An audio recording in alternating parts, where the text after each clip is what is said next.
Alors on va prendre 4 autres questions. Bref, plutôt. Tu peux faire passer 4 questions, s'il te plaît.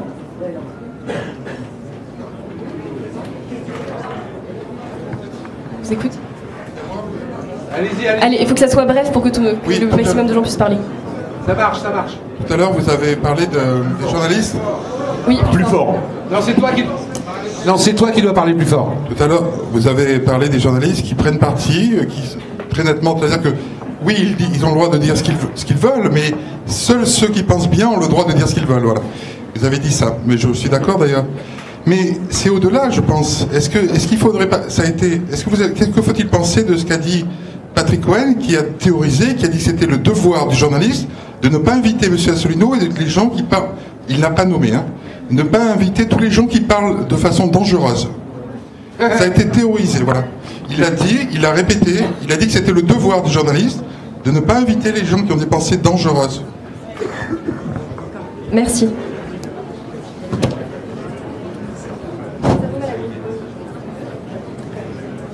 Alors, pour le comité Polony, je voudrais savoir si ça vous intéresse d'avoir la collaboration d'une équipe de médecins qui a beaucoup travaillé sur ces sujets médicaux, parce que la santé, ça intéresse tout le monde. Je vous donne 2 ou 3 exemples. Le professeur Serralini, directeur de recherche au CNRS Caen, a montré que les produits Monsanto sont cancérigènes. Donc c'est l'État, ça n'a été suivi d'aucun effet. Vous avez un autre rapport qui a été demandé par le ministre de la Santé au professeur Zarifian, un rapport, j'étais chef de département, j'ai pu avoir le rapport, 300 pages, accablant, qui montre que toutes les études médicales doivent être révisées du début jusqu'à la formation permanente, quand elles sont entièrement basées sur les tendances créées par des trusts pharmaceutiques. Vous savez probablement aussi que 2 grands animateurs de Macron qui derrière travaillaient pour ces élections ont été 2 animateurs importants de 2 trusts pharmaceutiques. Et votre troisième, pardon ? Vous avez une question Oui, la question c'est que si ça vous intéresse, il faudrait au niveau santé créer une équipe qui va se baser sur des travaux aussi importants et aussi évidents pour alarmer l'opinion publique. Un dernier mot, vous savez que toute la presse française, écrite, télévisée, radiophonique, a été achetée par 9 milliardaires. Ne pas pour faire du bien. Voilà, la question c'est que la groupe Polony est-elle intéressée activement pour s'associer à ce que nous faisons? D'accord, merci beaucoup. 2 autres, s'il vous plaît. Alphonse Hyper d'Alsace. On revient sur le terrain. Que peut faire l'UPR pour arrêter la marche forcée d'Enedis avec son compteur intelligent? C'est la seule question. Merci. Et une dernière question? Bonjour, Saad Houssen de l'UPR Haute-Garonne. Pour s'en tenir à l'intitulé du débat, donc je voulais savoir si vous ne pensiez pas que pour rétablir la démocratie et la souveraineté, c'est-à-dire la capacité que nous avons à être maître de notre destin, il ne faudrait pas combiner à la fois l'action politique, par exemple avec des initiatives comme l'UPR, et l'action métapolitique, à travers pas mal de cercles d'intellectuels, de revues, et même de conférences sur Internet, où les questions géopolitiques sont approfondies, les questions nationales aussi. Donc voilà, est-ce qu'il ne faudrait pas combiner les deux? Est-ce que ce ne serait pas la solution? Merci beaucoup. Merci. Alors on va s'arrêter là. Je voulais commencer ça. Alors, je vais être très rapide. Cohen. La question qui a été posée, il y a un truc bien simple, arrêtez d'écouter Cohen.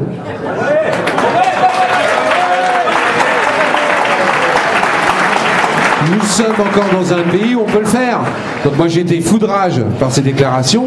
Arrêtez d'écouter Cohen, répandez-vous sur les réseaux sociaux, vous allez voir qu'il va se calmer. Ça c'est le premier point. Linky, moi aussi je me bats contre ça dans d'autres choses parce que c'est une aberration. Pour la petite histoire, les compteurs existants sont encore valables. Ils appartiennent aux communes, donc c'est une escroquerie et on ne sait pas où ça va donner. Faites du lobbying chacun dans vos communes. Allez voir vos maires, allez voir les conseillers municipaux, montez des groupes et faites pression pour que le maire ponde un arrêté pour empêcher d'installer le Linky. C'est tout. Pour l'instant, il n'y a pas d'autre combat. Moi, je suis devant la porte, je les attends avec mon fusil. Ils le savent, ils sont pas encore venus. Et la troisième question, excusez-moi, tous les trois autour de la table, on n'est pas membre de l'UPR. Donc pour toutes les questions que vous avez, voyez François qui est très compétent là-dessus, il va vous expliquer comment monter des trucs.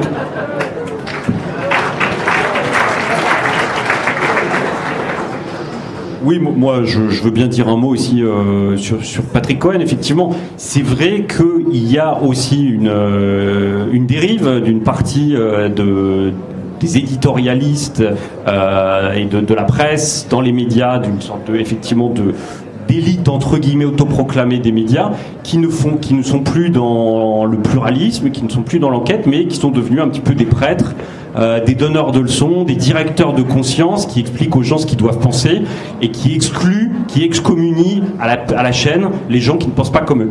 Donc ça, c'est un problème qui est grave, et effectivement il faut défendre le pluralisme. Nous, c'est ce qu'on essaye de faire.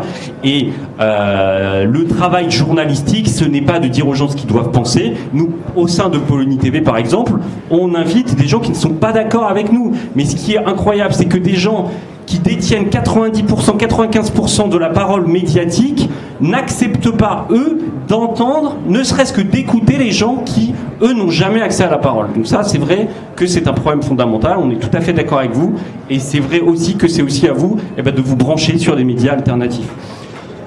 Voilà, après sur Polony TV, sur les questions de santé, effectivement, on est prêt à accueillir toutes les contributions intéressantes potentiellement, et bon, c'est peut-être mieux d'en discuter hors plateau pour le coup. Alors, sur Patrick Cohen, il avait dit exactement « cerveau malade ».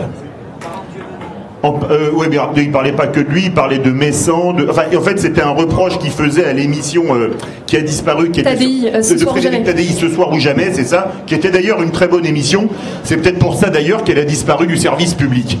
Je crois qu'il y a un problème qui se pose. Alors pour le compteur Linky et pour les problèmes médicaux, mais nos amis ont tout répondu.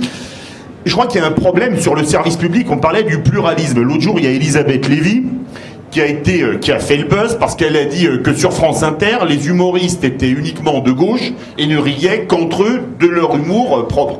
Et c'est vrai que là, on parlait de l'oligarchie qui tient les grands médias, les quelques milliardaires qui ont les grands médias. Il y a quand même un problème de service public en France. Regardez sur France Inter.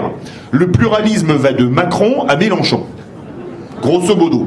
On pouvait pousser un peu à Besancenot à l'époque, mais maintenant le NPA fait un peu moins le buzz. Donc voilà où se situe le pluralisme, le curseur. Dès lors qu'on n'est pas dans ce milieu, dans cet arc politique, on est limite considéré comme suspect. Mais je crois justement que c'est là le vrai problème. Quand Patrick Cohen disait « je ne veux pas interviewer François Asselineau », c'est pas le seul, un journaliste du service public, et c'est François Asselineau qui me l'a dit, mais en off, donc je laisserai, s'il veut vous le dire, lui a dit « je ne vous inviterai qu'en 2022, et encore, si vous avez les 500 signatures ». Vous voyez ce que je veux dire? Parce que là, quand vous avez les 500 signatures, vous êtes candidat à la présidentielle, et on est obligé de vous inviter. Ça prouve quand même qu'il y a un gros problème, parce que des gros groupes capitalistes défendent leurs intérêts, ça se comprend. Mais dans ces cas-là, c'est au service public de prendre le relais. Je veux dire, regardez un pays comme le Royaume-Uni, regardez le niveau et le pluralisme de pensée à la BBC, regardez sur le service public français, je peux vous dire une chose, il n'y a franchement pas photo. Merci beaucoup. Alors dans la salle, il y a des gens qui n'entendent pas bien visiblement, donc je voudrais...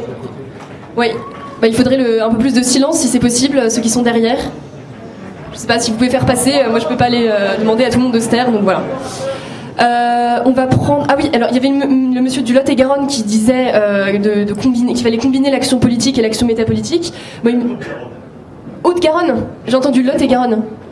C'était Haute-Garonne, mélangeons pas les torchons et les serviettes. Il y avait la Garonne dans le tas. Ah, okay. Je pense que ça existe déjà. Il y a déjà de nombreux cercles intellectuels et politiques, et des gens qui versent dans l'un et l'autre milieu, des think tanks qui se forment, mais qui sont un peu sous le manteau. Après, il faut bien détecter ce qui vous intéresse, s'investir. Et il me semble qu'en tout cas dans le milieu, je sais qu'à l'UPR on déteste ce mot, mais le milieu souverainiste, bon, c'est pas grave, j'emploie le mot quand même, c'est un milieu qui est extrêmement fragmenté, tout le monde a un peu sa chapelle, sa manière de penser, et si le souverainisme aussi ne fonctionne pas aujourd'hui en France, même si je pense que majoritairement les gens sont souverainistes, c'est du fait de la division. C'est du fait de la division de ce milieu-là.